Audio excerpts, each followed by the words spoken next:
여러분, 야고보서는 편지입니다.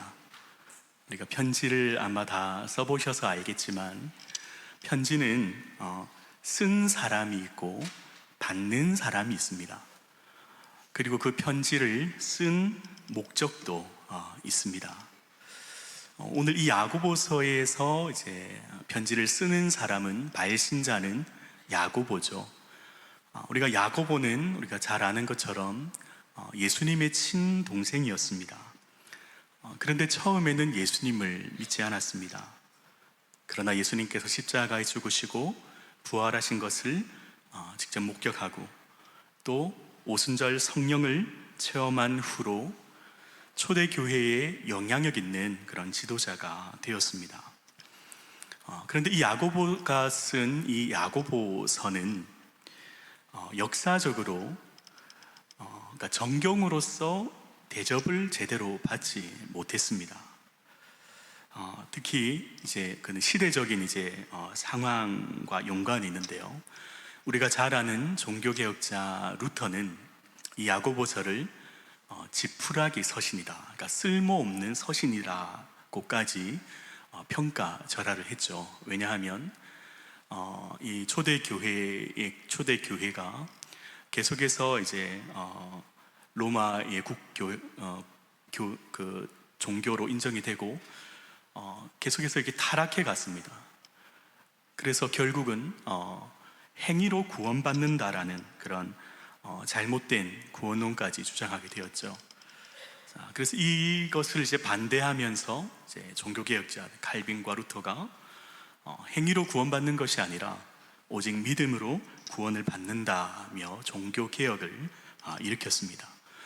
그런데 이 야고보서에서 우리가 너무나 잘 아는, 강조하는 것은 행함이 있는 믿음을 강조하지 않습니까? 그래서 종교개혁자들이 보기에는 행함을 강조하는 이 야고보서를 인정할 수가 없었던 것입니다. 그리고 이 서신서 야고보서 내용에 보면 예수님의 십자가와 부활의 내용이 없기 때문에 복음적이지 않다라는 그런 평가를 받기도 하였습니다. 그리고 이 야고보서의 수신자가 1장 1절 말씀에 보면 이렇게 시작을 하고 있습니다.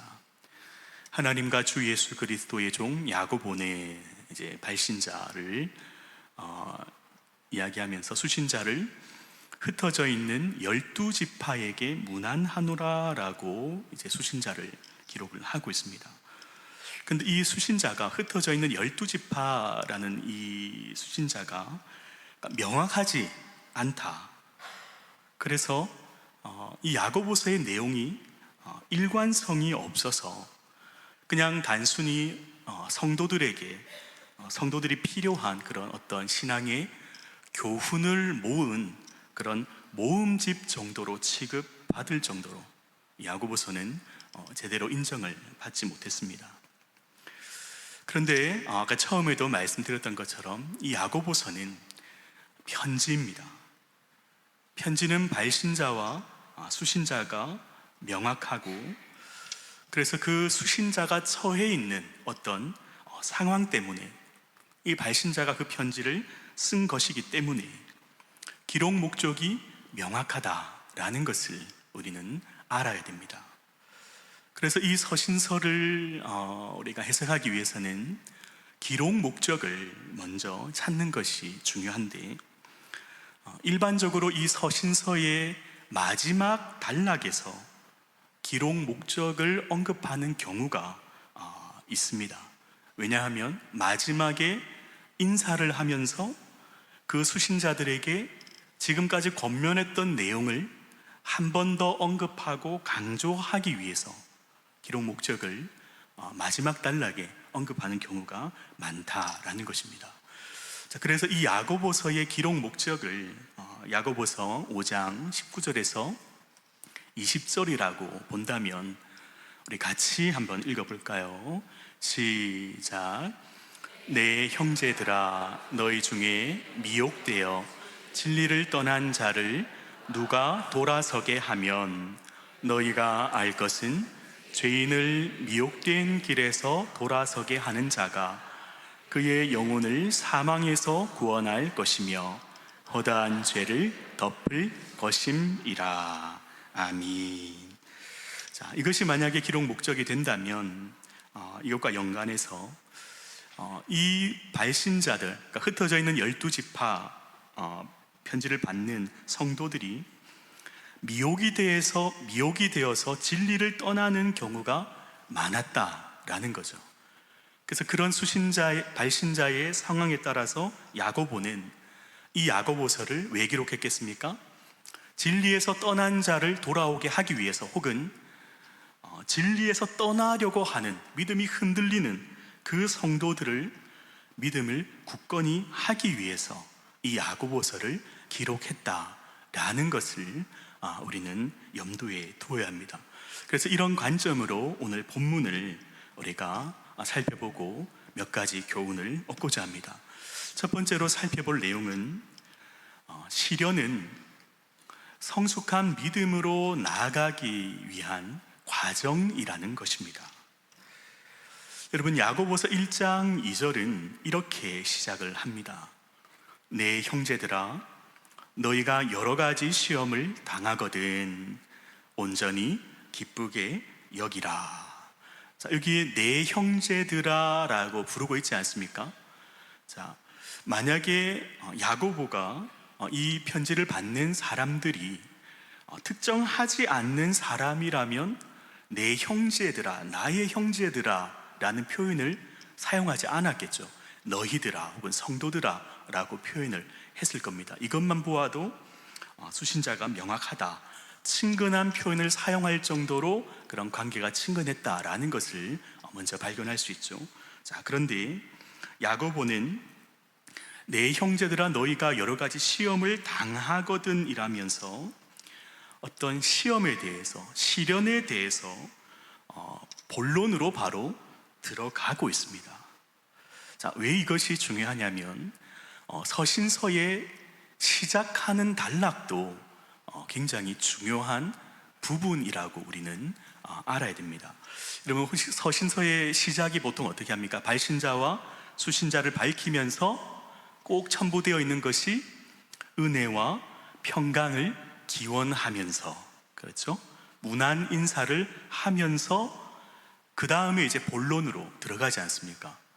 그런데 이 야고보서는 은혜와 평강을 생략하고 그냥 문안 인사만 하고 바로 본론으로 시험에 대한 시련의 문제를 다루고 있다라는 것입니다. 왜 이 평강과 은혜, 이런 기원을 생략했을까? 몇 가지 생각을 해보면 이렇게 예의를 갖추지 않아도, 은혜와 평강을 기원하지 않아도 될 만큼 어떤 친근한 관계가 아니었겠는가라고 생각을 해볼 수가 있고요. 그리고 중요한 것은, 그러니까 그 은혜와 평강을 생략할 만큼 이 문제가 굉장히 급하고 중요한 문제였기 때문에, 그러니까 바로 본론으로 들어가는 것임을 축축할 수가 있습니다. 그래서 이것을 아까 우리가 야고보서 5장 19절 기록 목적과 연관을 시켜보면 여러 가지 시험을 만나서 이기지 못하고 미혹되어서 진리를 떠난 성도들이 많았다라는 것입니다. 그러니까 진리를 떠난 이유 중에 하나가 이런 시험과 시련을 겪은 성도들이 이것을 이기지 못하고 미혹되어서 진리를 떠난 성도가 많았다. 그래서 야고보는 오늘 우리가 읽은 이 본문의 내용을 통해서 그 시련을 대하는 어떤 성경적인 원리, 그것을 제시하고 있습니다. 그것은 바로 2절에서 4절 말씀에 기록이 되어 있습니다. 2절 4절 말씀 우리 같이 한번 읽어볼까요? 시작. 내 형제들아 너희가 여러 가지 시험을 당하거든 온전히 기쁘게 여기라. 이는 너희 믿음의 시련이 인내를 만들어내는 줄 너희가 알미라. 인내를 온전히 이루라. 이는 너희로 온전하고 구비하여 조금도 부족함이 없게 하려 함이라. 아멘. 자, 자, 야고보가 여러 가지 시험을 당하거든 온전히 기쁘게 여기라 라고 권면을 합니다. 그러면 그 믿음의 시련이 인내를 만들어내고 인내를 온전히 이루면 너희로 온전하고 구비하여 조금도 부족함이 없는, 즉 성숙한 믿음에 이르를 수 있다라고 권면을 하고 있습니다. 그래서 야고보는 이 본문을 통해서 야고보는 시험, 시련, 그러니까 성도들이 겪는 시험과 시련은 성숙한 믿음으로 나아가는 과정이라고 지금 보고 있다라는 것입니다. 여러분, 하나님께서 때로는 우리 믿는 자들, 하나님의 자녀들에게 때로는 시험과 시련을 허락하실 때가 있지 않습니까? 그러나 그 목적은 우리를 힘들게 하고 넘어뜨리려고 하는 것이 아니라 그 과정을 통해서, 시련의 과정을 통해서 우리를 연단하시고 훈련하셔서 성숙한 믿음에 이르게 하기 위한 하나님의 목적을 우리는 발견할 수가 있는 것입니다. 그렇다면 여기에서 여러 가지 시험은 무엇인가? 여러분, 여기서 시험이란 이 단어를 헬라어로 페이라스모스라는 헬라어 단어를 사용합니다. 근데 이 단어는 문맥에 따라서 시련 혹은 시험으로 번역을, 해석을 할 수 있습니다. 자, 그런데 2절에 보면 네 형제들아 너희가 여러 가지 시험을 당하거든 이라고 말씀하고 있지 않습니까? 자, 그런데 이 시험이라는 단어를 지금 수신자가 처해 있을 그런 상황과 관련해서 시련이라는 단어로 해석을 한번 해보겠습니다. 자, 여러 가지 시련을 당하거든. 자, 수신자는 누구였습니까? 흩어져 있는 12지파이지 않습니까? 여기서 흩어지다라는 말은 우리가 너무나 많이 들어왔던 디아스포라, 흩어진 유대인들을 사용할 때 많이 사용하는 단어입니다. 자, 그런데 디아스포라만 사용하지 아니하고 12지파라는 표현까지 사용을 하고 있습니다. 여러분, 서신서에서 시작할 때 12지파를 사용하고 있는 것은 이 야고보서가 유일합니다. 어떤 이유와 목적이 있었을 텐데, 그래서 흩어져 있다라는 것은 단지 유대인만을 의미하는 것이 아니라 12지파, 우리가 12지파 하면 이스라엘 민족을 이루는 근간이 되지 않습니까? 그래서 흩어져 있는 이스라엘. 그러나 신약에 보면 이스라엘을 사용할 때 단지 유대인들만 사용하는 것이 아닙니다. 영적인 유대인들도 이스라엘이라고 사용하고 있죠. 그래서 명확하진 않지만 어느 지역에 어떤 공동체인지는 모르지만 흩어져서 신앙생활하고 있는 믿음의 공동체였다라는 것은 우리가 알 수 있습니다. 그런데 그들의 상황을 우리가 한번 상상을 해보면 어떨까요? 흩어져서 믿음을 생활하고 있는 그 성도들은 다수가 아니라 그 사회에서는 소수의 인원들이었을 겁니다. 소수를 이루면 힘이 없죠.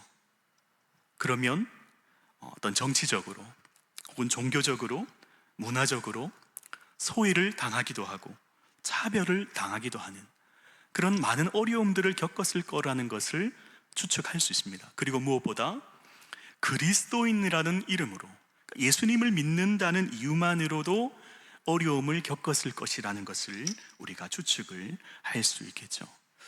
그래서 여기에서 이때 또 전제하는 것은 그리스도인들, 하나님을 믿는 성도들은 반드시 시련을 겪는다라는 것을 전제할 수 있겠죠. 그리고 그 시련은 한 가지도 아니고 다양한 시련을 겪게 될 것을 의미합니다. 때로는 우리에게 육체적인 질병이 찾아올 수도 있고, 혹은 경제적인 어려움을 겪을 수도 있고, 혹은 관계가 깨어진다거나, 혹은 우리가 예측하지 아니하는, 계획하지 아니하는 그런 수많은 어려움을 만나게 될 것이다 라는 것입니다. 그런데 여러 가지 시험을 당하거든 뭐라고 권면을 하고 있습니까? 온전히 기쁘게 여기라. 여러분, 사실 시련은 크든 작든, 큰 시련이든 작은 시련이든 우리에게 기쁨은 주지 못합니다. 오히려 기쁨을 빼앗아갈 뿐입니다. 시련은 불평하게 하고, 불만하게 하고, 하나님을 의심하게 하고, 더 나아가서 우리의 믿음이 연약해져서 하나님과의 관계가 멀어질 수 있게도 합니다. 그런데 시련을 만나거든 그냥 기뻐하라도 아니고 온전히 기쁘게 여기라 라고 말씀을 하고 있습니다. 그리고 여기에서 동사는 그냥 동사가 아니라 명령형 동사를 사용하고 있습니다. 그러니까 기쁜 척 하는 것이 아니라, 그러니까 기뻐하라는 것이 그냥 억지로 기쁜 척 하라는 것이 아니라 확실하게 기뻐하라. 내가 왜 이 시련을 겪고 있는지 이유도 모르고 묻지도 따지지도 말고 온전히 기쁘게 여기라. 여러분, 이런 말을 하면 이해할 수 있겠습니까? 이 권면은 도저히 이해할 수 없는 권면이죠. 그런데 왜 시련을 만나면 기뻐하라고 하는가? 그 이유가 3절에 기록이 되어 있습니다. 야고보서 1장 3절은 이렇게 말씀을 하고 있습니다. 이는 너희 믿음의 시련이 인내를 만들어내는 줄 너희가 알미라. 그러니까 이런 믿음의 시련이 인내를 만들어내기 때문이다라는 것입니다. 믿음의 시련이 인내를 만들어내기 때문에 기뻐하라 라고 권면을 하는 것입니다. 여러분, 여기에 3절에 믿음의 시련이라고 되어 있는데 우리가 앞에서 2절 말씀을 여러 가지 시험이 아니라 시련이라고 제가 표현을 하였지 않습니까? 이 3절을 믿음의 시련이라는 표현보다는 믿음의 시험이라는 이 단어로 사용을 해 보면요, 그러니까 야고보는 2절에서 우리가 여러 가지 시련을 당하는 그 상황을 믿음의 시험으로 보고 있다라는 것입니다. 그러니까 무슨 의미냐면 우리 성도들이 여러 가지 시련을 당하는 것은 하나님께서 우리의 믿음을 시험하는, 테스트하는 과정으로 보고 있다라는 것입니다. 그런데 그 시험을 어떻게 통과할 수 있습니까? 어떻게 통과할 수 있습니까? 그 시험을 만났을 때 어떻게 하면 온전히 기쁘게 여길 때 그 시험을 통과할 수 있다라는 것입니다. 그 테스트를 통과하면 무엇이 만들어진다고 말씀하고 있습니까? 인내가 만들어진다. 그런데 오늘 이 3절 말씀에서 주목해 봐야 할 표현은 이는 너희의 믿음의 시련이 인내를 만들어내는 줄 너희가 알미라. 너희가 이미 알고 있다는 표현을 사용하고 있습니다. 그러니까 야고보가 지금 권면하는 내용을 이미 수신자들이 알고 있다는 거죠. 왜 아는 내용을 다시 한 번 더 말하고 있습니까? 이미 알고 있는 내용을 일깨워 주기 위해서. 그런데 여기에서 강조하는 것은 너희가 이미 알고 있는데 왜 행하지 않느냐는 것입니다. 아는 것대로 적극적으로 행하고 실천하라. 적극적인 실천과 행함을 촉구하기 위해서 너희가 이미 아는 내용이지만 다시 한번 강조하고 권면을 하고 있습니다. 이것을 4절에서 다시 한번 강조하는데요, 4절 말씀에 보면 이렇게 기록하고 있습니다. 인내를 온전히 이루라. 이는 너희로 온전하고 구비하여 조금도 부족함이 없게 하려 함이라. 아멘. 여기서 인내를 온전히 이루라 라는 이 말씀을 여러분 NIV 성경에 보면 이 구절을 이렇게 해석을 해 놓았습니다. 인내는 그 일을 끝내야만 한다. 그러니까 이게 무슨 의미냐면 목표하는 것을 끝낼 때까지 인내하라 라고 번역을 할 수 있습니다. 그러니까 인내하라 라는 것은 한두 번 인내하는 것으로 끝나지 않고 어느 정도의 기간을 정해놓고 인내하는 것이 아니라 우리가 시련을 만나면 기쁘게 여기고 기뻐하며 인내한다면 목표에 도달할 때까지 계속해서 인내하라는 것을 말씀을 하는 것입니다. 목표하는 것이 무엇입니까? 야고보가 기뻐하고 인내하면 우리가 어디까지 나아갈 수 있다라고 말씀하고 있습니까? 목표하는 것이 무엇입니까? 너희로 온전하고 구비하여 조금도 부족함이 없게 하기까지, 즉 성숙한 믿음에 이를 때까지 인내하라고 강조를 하고 있습니다. 여러분, 성숙한 믿음, 우리가 인내의 목표, 성숙한 믿음, 온전하고 구비하여 조금도 부족함이 없는 이 모습은 쉽게 설명을 드리면 예수님을 닮아가는 것입니다. 우리의 신앙 목표가 그것이지 않습니까? 그래서 이 4절에 온전하다라는 이 단어는 텔레이오스라는 단어를 사용하고 있는데요. 그러니까 온전하여라는 이 단어가 이제 어떤 의미가 있냐면, 온전하다라는 의미도 있지만 성숙하다, 그리고 흠이 없다라는 의미도 있습니다. 여러분, 하나님 앞에서 온전하고 흠이 없는 사람, 우리는 도저히 될 수 없습니다. 그러나 한 사람밖에 없죠. 바로 예수님이십니다.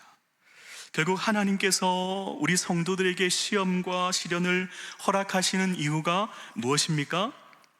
그 시험과 시련을 통해서, 그 연단의 과정을 통해서 우리 성도들이 주님을 닮은 성숙한 그리스도인으로 변화시키기 위해서라는 것을 우리는 믿어야 됩니다. 이런 믿음을 가지고 있을 때 우리는 시련을 기뻐할 수 있고 인내할 수가 있는 것입니다. 그리고 인내를 온전히 이루라, 이 4절 말씀이 강조하는 것은요, 인내를 온전히 이루라 라고 했을 때 온전히 이루라 라는 이 헬라어는 에르곤 테레이온이라는 단어를 사용하는데, 그러니까 에르곤이라는 이 헬라어 단어가 어떤 의미냐면요, 행위, 행동이라는 의미가 있습니다. 그러니까 인내를 온전히 이루라는 것은, 인내하라는 것은 그냥 생각에 머무르고 말로만 인내하라는 것이 아니죠. 어디에까지 나아가도록 행동하고 행위에 이르기까지, 우리의 행동으로, 우리의 삶으로 드러나기까지 인내하라고 말씀을 하고 있습니다. 야고보서에서 무엇을 강조하고 있습니까? 행함이 있는 믿음과 강조하는 것과 같은 맥락으로 볼 수가 있습니다. 그래서 야고보는 여러 가지 시련을 겪고 있는 성도들에게 온전히 기뻐하라고 권면을 합니다. 왜냐하면 그 시련을 기쁘게 여기고 인내하는 그 과정을 통해서 하나님은 우리의 믿음을 테스트하고 우리를 변화시키기 위한 연단의 과정으로 사용하시기 때문에 우리는 기뻐하고 인내해야 되는 것입니다. 사랑하는 성도님 여러분, 우리는 하나님의 자녀입니다. 그러나 이 땅에 사는 동안 여러 가지 시험을 만나게 될 것입니다. 그러나 온전히 기뻐하며 그 믿음의 시험, 테스트를 통과할 때 우리는 인내를 이룰 수 있고, 인내를 온전히 이룰 때 우리가 목표하는 데까지 우리의 삶으로 드러나게 하고 실천하게 하고 인내를 온전히 이룰 때 우리는 비로소 온전하고 조금도 부족함이 없는 성숙한 믿음으로 나아갈 수 있다라는 사실을 믿으시기를 바랍니다. 여러분, 혹시 어떤 여러 가지 시련을 겪고 있습니까? 아마 시련을 겪지 않은 분은 아마 없을 겁니다. 그러나 분명한 것은 하나님께서 시련을 허락하신 이유는 우리를 넘어뜨리게 하고 힘들게 하려는 목적이 아니다라는 것을 우리는 믿어야 합니다. 이 시련의 과정을 통해서 우리의 믿음을 테스트하고 연단하기를 원하시는 것입니다. 그래서 온전히 기쁨으로 시련을 감당하시고 인내를 온전히 이루셔서 우리 하나님 앞에서 온전하고 구비하여 조금도 부족함이 없는 주님을 닮아갈 수 있는 성숙한 믿음을 소유하시는 우리 성도님들 되시기를 주님의 이름으로 축원합니다. 두 번째로 살펴볼 것은 성숙한 믿음을 이루기 위해서는 반드시 하나님의 지혜가 필요하다라는 것입니다. 여러분, 야고보서는 2절에서 4절 말씀에서 시련과 인내, 성숙한 믿음에 대해서 이야기를 하다가 갑자기 5절로 넘어오면 지혜와 관련된 주제를 다루고 있습니다. 5절 말씀에 보면 우리 같이 한번 읽어볼까요? 시작. 너희 중에 누구든지 꾸짖지 아니하시는 하나님께 구하라. 그리하면 주시리라. 아멘. 앞에서 시련과 연단, 성숙한 믿음에 대해서 다루다가 갑자기 지혜에 관련된 주제를 다루고 있습니다. 그래서 앞의 내용과 맞지 않는 것처럼 보일 수 있습니다. 그러나 여러분, 이 5절 말씀은 우리 한글에서 표현되진 않았지만 헬라어로 접속사 대라는 단어로 이렇게 시작을 하고 있습니다. 대라는 단어는 그러나 라는 의미입니다. 그러니까 시련과 인내, 성숙한 믿음을 이야기하다가 그러나, 자, 여러분, 어떤 내용을 말하려고 할까요? 기뻐해야 합니다. 인내를 만나면 기뻐해야 합니다. 인내를 이루어야 합니다. 인내를 이루면 성숙한 믿음으로 나아갈 수 있습니다. 그러나 어떤 내용을 말하려고 할까요?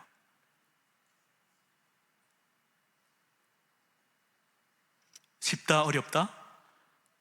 기뻐할 수 있다? 기뻐할 수 없다? 네. 어렵다라는 것을 이야기하는 거죠. 그러니까 결코 우리가 기뻐하는 것, 인내하는 것, 성숙한 믿음으로 나아가는 것, 결코 쉽지 않다라는 것을 지금 말하려고 하는 것입니다. 그러니까 야고보는 시련을 통해서 성숙한 믿음으로 나아가는 이 과정이 우리 인간의 의지나 노력으로는 불가능하다라는 것을 가르쳐 주기 위해서 이 5절 말씀을 기록을 하고 있습니다.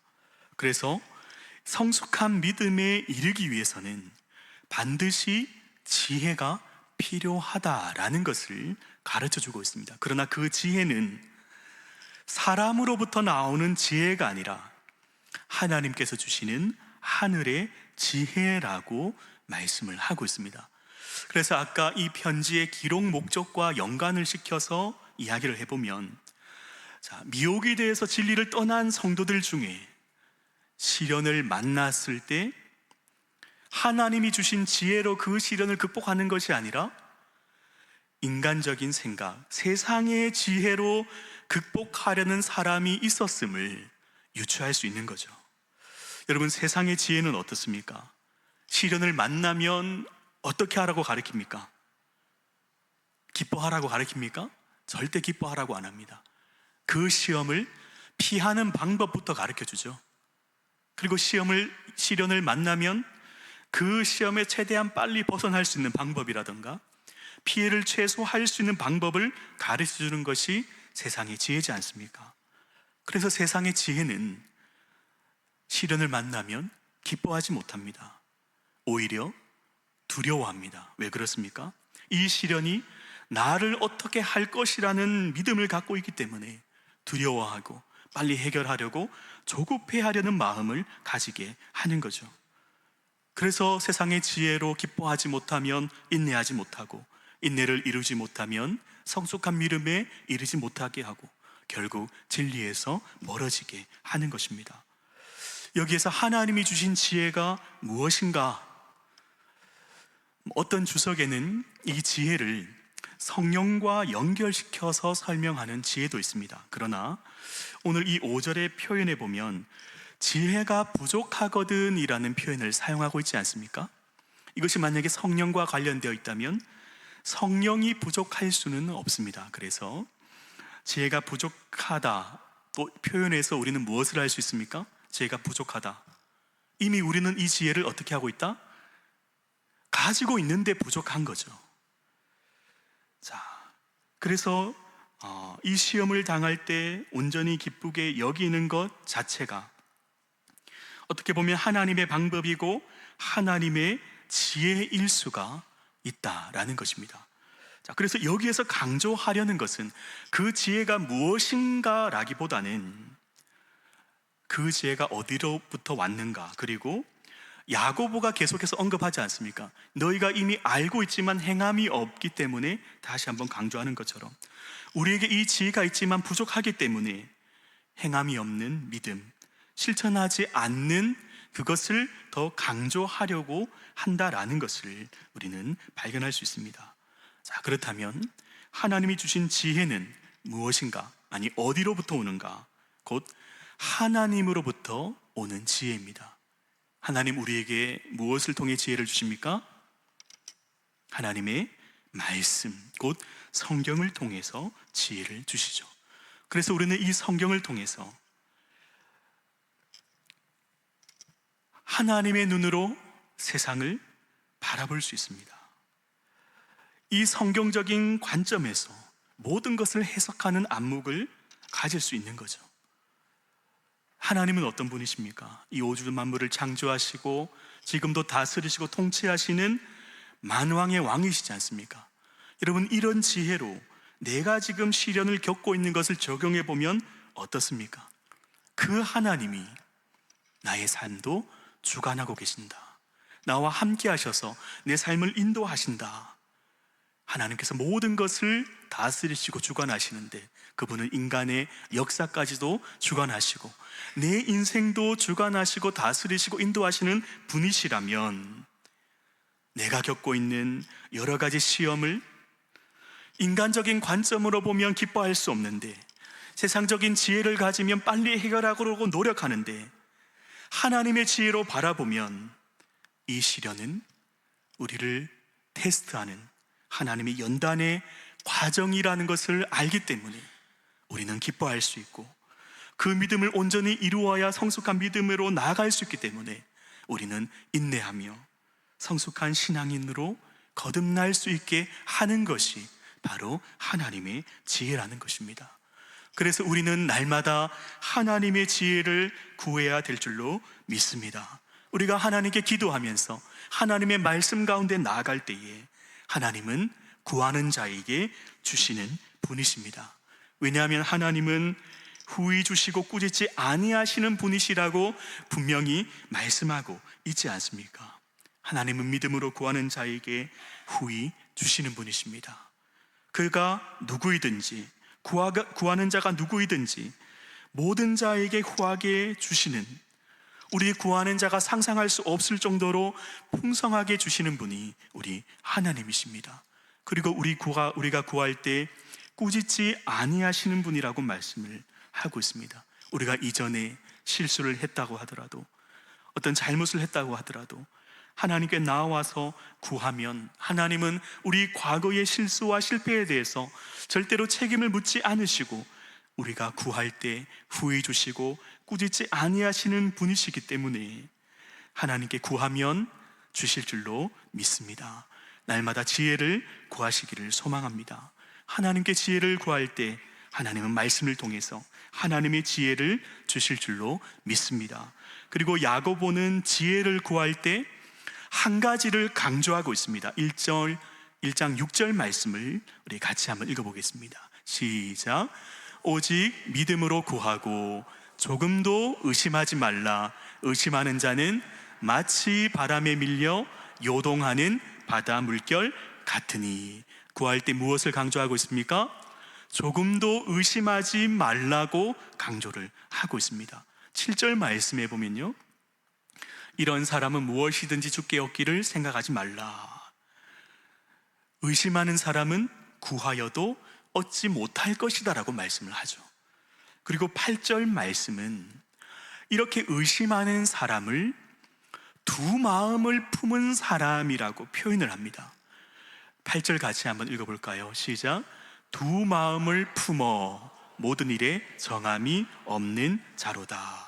두 마음을 품는 자, 믿는다 하지만 의심하는 마음도 있는 이 두 마음을 품은 사람은 구해도 얻지 못할 것이다.